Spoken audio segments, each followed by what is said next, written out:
Hello again, everyone, and welcome back to Reddit Aliens. I'm John, and as always, thank you so much for being here. We've got a great topic for you today, and a tearjerker, at least for this narrator, so let's do it. Medical workers of Reddit. What were the most haunting last words of a patient?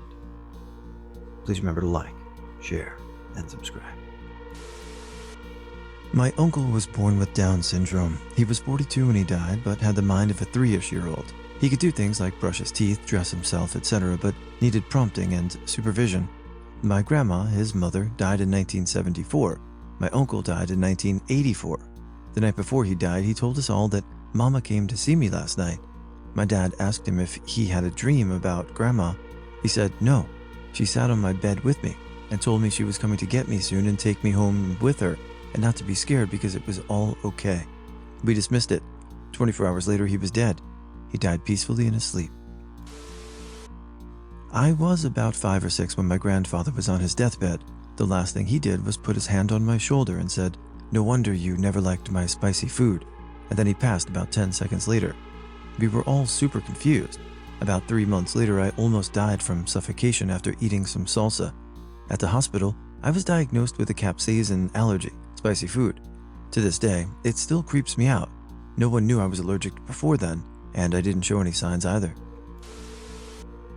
It wasn't words, but the most haunting death was a patient who was DNR through her and her family's wishes. She was losing her battle, and her family wasn't there. She was getting frantic and looking around and half sitting up in bed, and a nurse with more experience than me took her hand and calmly said, "It's okay, you're not alone. We're here with you. It's okay to leave." The patient immediately calmed, put her head back on the pillow, and died. I knew I wanted to be that nurse when I grew up. How the hell did she know just what to do and say? I've never forgotten it. My pop died of lung cancer. The last lucid thing he did was wake up just long enough to sing, "Show me the way to go home. I'm tired and I want to go to bed. I had a little drink about an hour ago and it went right to my head." It was really pretty amazing and freaky at the same time. I have cancer. I'm not one to just bust out into song, though I do like karaoke. But if your last words are that song from Jaws, I'll try to sing them. Nurse. In hospital caring for a 40-ish man with brain tumor, coming in and out of consciousness. Not to be resuscitated. His 16-year-old daughter was crying nonstop for 12 hours. His wife, who had been given a few months to prepare herself, was calm and focused on her husband. I had to routinely check his levels of consciousness, which involved talking to him in a loud voice, response to auditory stimulation, which I did not like to do. So I asked his wife to do the loud voice part, so the voice he would hear would be hers, not mine, and she did so without hesitation. The only response we observed with her vocalization was that this by now was profoundly unconscious patient took her hand to his lips and kissed it. He stopped breathing very soon after that. I'm haunted, but not in a bad way. Had a patient on the cardiac ICU during my second month of intern year who had newly diagnosed heart failure that we couldn't figure out what caused it. He was a healthy guy in his 60s, did yoga every day, walked a few miles 5 days a week, genuinely nice guy, which is always a bad prognostic sign. With his heart failure, his heart was so stretched out and not squeezing adequately to provide the blood and subsequent oxygen he needs to the rest of his body. A few nights into his hospital stay, I come in the next morning and discovered that the senior resident had to code him for sustained unstable heart arrhythmia, unstable VTAC. I went and talked with him about it the next morning, and he told me that he was in and out of consciousness during it all, from the low blood pressure. But he compared it to the feeling of jumping out of the plane and skydiving. Later that morning, I was checking on him again, and he didn't look so good. He goes into the arrhythmia again, drops his blood pressure, and is in and out of consciousness. As I'm charging the defibrillator to shock him again, he comes back around to briefly and asks me if I'm taking him skydiving again, and let's get out a nervous laugh before losing consciousness. I was visiting my grandpa and had to leave town and go back to medical school, and I told him I loved him and would see him later. He told me he loved me too, but no, I wouldn't. He was right. He died a week later of pneumonia. When I was training, I had a guy go into a massive cardiac arrest. We ended up working on him for over an hour and a half because we kept getting him back then losing him again. He had wet himself during the arrest, which is common, it happens. and he just kept apologizing for making a mess. Weren't his last words, but last words he said to me. I'm an EMT, and we had a frequent patient almost once a week. He was a huge dick, but towards the end, he turned into a sweet and appreciative man. We were in his house, which is what ended up being out the last day there. He knew it. I didn't. He said, "Can I just have a beer before we leave for the hospital?" I didn't let him have it. I should have. Not the very last words, but I had a patient in her early 20s who was severely thromboembolic and bleeding profusely for days ask me if she was going to make it. I had to look her in the eyes and tell her there's a good chance she wouldn't. I thought she would burst into tears, but no. She just kinda sat back and accepted it. I think she already knew. She died shortly after I got off shift. "You tell that man to get out of here right now," she screamed while staring behind me, eyes sharp and focused on something. Me in the middle of the night while I was working the haunted hall by myself. All of the heebies and most of the jeebies. Paramedic here. I was transporting a cardiac patient, and while we were both watching my EKG monitor, he went into VFib, a lethal heart rhythm. His heart stopped pumping blood effectively at the point, but there was enough blood pressure for a few seconds of consciousness. He looked at me and said, "But I don't see the light," and went unconscious. Coded him, shocked him a few times, meds by the handful, but he died. During my residency, I was on call and running the hospital, as senior residents tend to do. One of my responsibilities was being in charge of the entire ICU, which had about 16 to 20 bed capacity. I was taking care of a man who had bowel perforation, a hole in his intestines. He had an NG, nasogastric tube up his nose, into his stomach so that he wouldn't drown in his own feces. His brother and sister-in-law came to visit him, and they had a nice conversation. I walked in as they were leaving, and they said to him, "Make sure to listen to the doctor," as they left. The patient and I talked a bit, and he wasn't looking so good. I kept hearing a gargling sound as he was speaking to me, the kind of sound you make when you rinse out your mouth with mouthwash and spit it out. I immediately checked his NG tube, and it came right out. He looked at me and said, "I shouldn't have played with my tube," before going pale and losing a pulse. I did everything in my power to save him that day, but his lungs were full of stool, and he died 20 minutes later. The rest of the day, I felt utterly numb, and it still sits with me to this day. To have a patient smiling and laughing with you one moment, then being deceased 20 minutes later, is one hell of a roller coaster ride. I work as a PA for a clinic, so I'll never be involved in that situation, but I know a friend who has been. She is also a PA and was helping a guy who was terminally ill. Before he passed, he asked her to not let his wife have his shit. Of course, she listens and is sympathetic.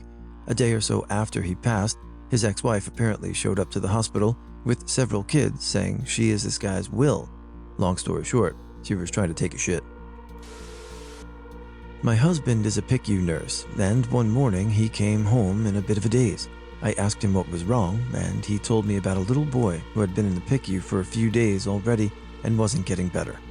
Most nights the little boy would wake up, so one of the nurses would keep him company while he fell asleep again. My husband was doing just that. He read him a book, then just sat there with the boy listening to music so he would go back to sleep. Before falling asleep, the little boy said, "You were my favorite." The boy passed away in the morning. His little heart gave out and refused to restart. Although all patients are important, some leave more of an impression than others. Until that point, that little boy hadn't stood out to my husband, and he felt terrible about it because clearly he had made a big impression on that little boy. That was the only patient's funeral he's ever attended. Alright, that was a test to see if you could tell if the narrator was lumping in his throat and crying a little bit. Not a medical worker, but my friend's husband was dying of cancer. He'd done lots of chemo and one surgery, and overall his prognosis looked really good. He'd gone through another surgery, and he was due to be released from the hospital a couple of days after the story takes place. My friend had been with him and was going back home to sleep for the night. Just before she left his room, he said, "I'm going to miss you, my love." And obviously she thinks nothing of it, saying, "I'll miss you too. I'll be back in the morning." A couple hours later, he was gone. I'm a medical worker, but this is just a personal story about when my dad passed. He had pancreatic cancer and had a mild seizure the night before. The doctor came in to assess him and asked him a few questions. He couldn't remember what year it was, his name, nothing. The doctor turned and pointed at me and said, "Who's that?" My dad confidently replied, "That's my baby girl." Agira has no username. He went silent after that, coded a bit later, and died the next day. He couldn't remember anything, but I was his daughter, and those were his last words. Not a medical worker, but I knew a guy from middle school who had a degenerative disease, and he knew he'd die young. It was New Year's Eve, and he'd just gotten out of the hospital for the third time in a few months, so we were partying at his apartment. Somehow I ended up being the last person there with him and his girlfriend, and we were pretty drunk and got to talking for a while about how great the party was, how nice it was to have friends like ours, plans for the future. All of a sudden he said, "God, I wish I had more time. I always thought I'd have more time." Not his last words, but they're the ones that stuck with me. We weren't close by any stretch, but I always wished he had more time too.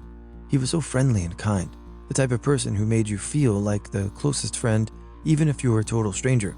He was a good man, and he deserved a longer life.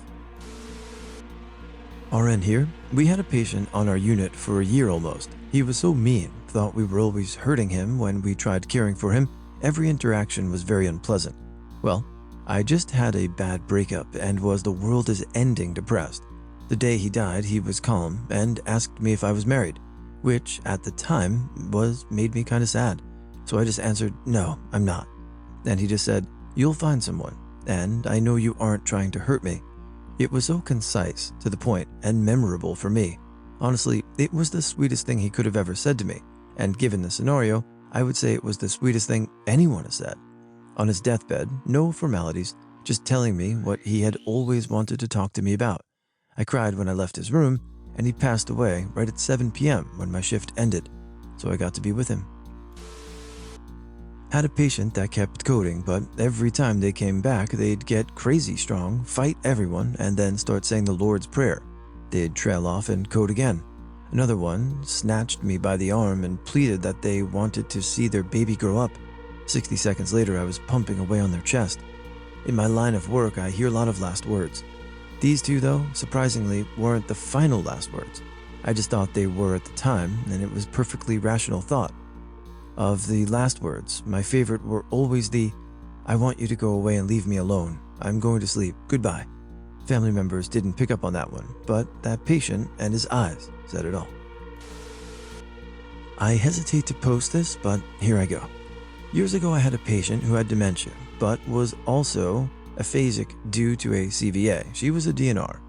Anyways, I went in about an hour, 45 minutes before my shift was up to check her over, make sure she and the room were good for the next shift. However, this time she seemed really interested in trying to talk to me. This was unusual. She didn't seem like she was in duress though. VS looked good, and she had no signs of pain or discomfort. Turned her, fluffed her pillows, new linens, made sure she was clean and dry. I tried my best to gather some grasp of what she wanted, but to no avail. I spent the better part of the last part of my shift trying to figure out what she was trying to tell me. Eventually, I got called out of the room to help another patient. Just before my shift ended, I got a call from the monitor tech asking me to check the telemetry leads on her as they weren't getting a signal. I go into the room and find her astolic.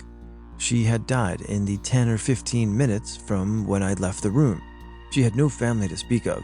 She was a DNR at that point, and it wasn't that much of a surprise, but I often wonder what she was trying to tell me, and I feel a lot of guilt that maybe I missed something, and that ultimately she died alone. Still haunts me.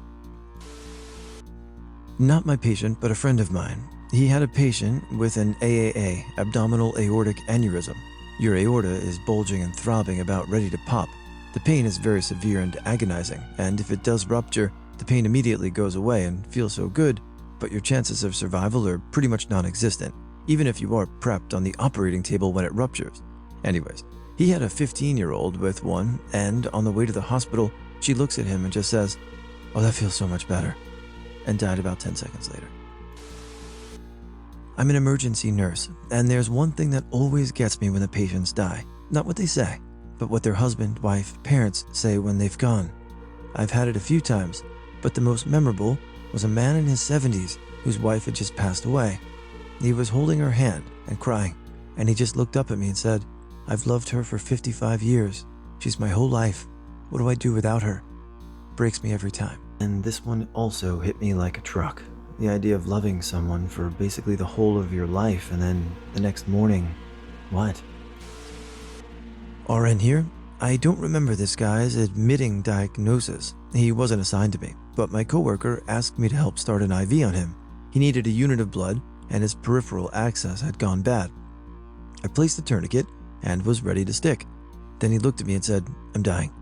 Immediately went unresponsive. I checked his pupils, I watched one dilate and the other constrict. We coded him, never got him back. I'm not a medical worker, but on February 28th of this year, we had a bad ice storm in Oklahoma. I had no choice but to go into work, and I worked 45 miles from home. The roads were awful, and a solid sheet of ice. I witnessed a car accident, a double tractor-trailer semi versus a Ford Focus. I had to stop because of it, and I ran and slid to her immediately. My dad is a retired firefighter or EMT, and my mom is a nurse, so I wanted to try and help if I could.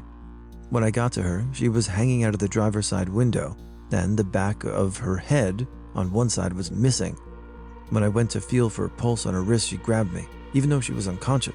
She was gurgling and wheezing. I stayed and held her as she died. I listened to the gurgling and begged her to open her eyes, and she wasn't alone. That was the worst thing I heard, her gurgling and death rattling.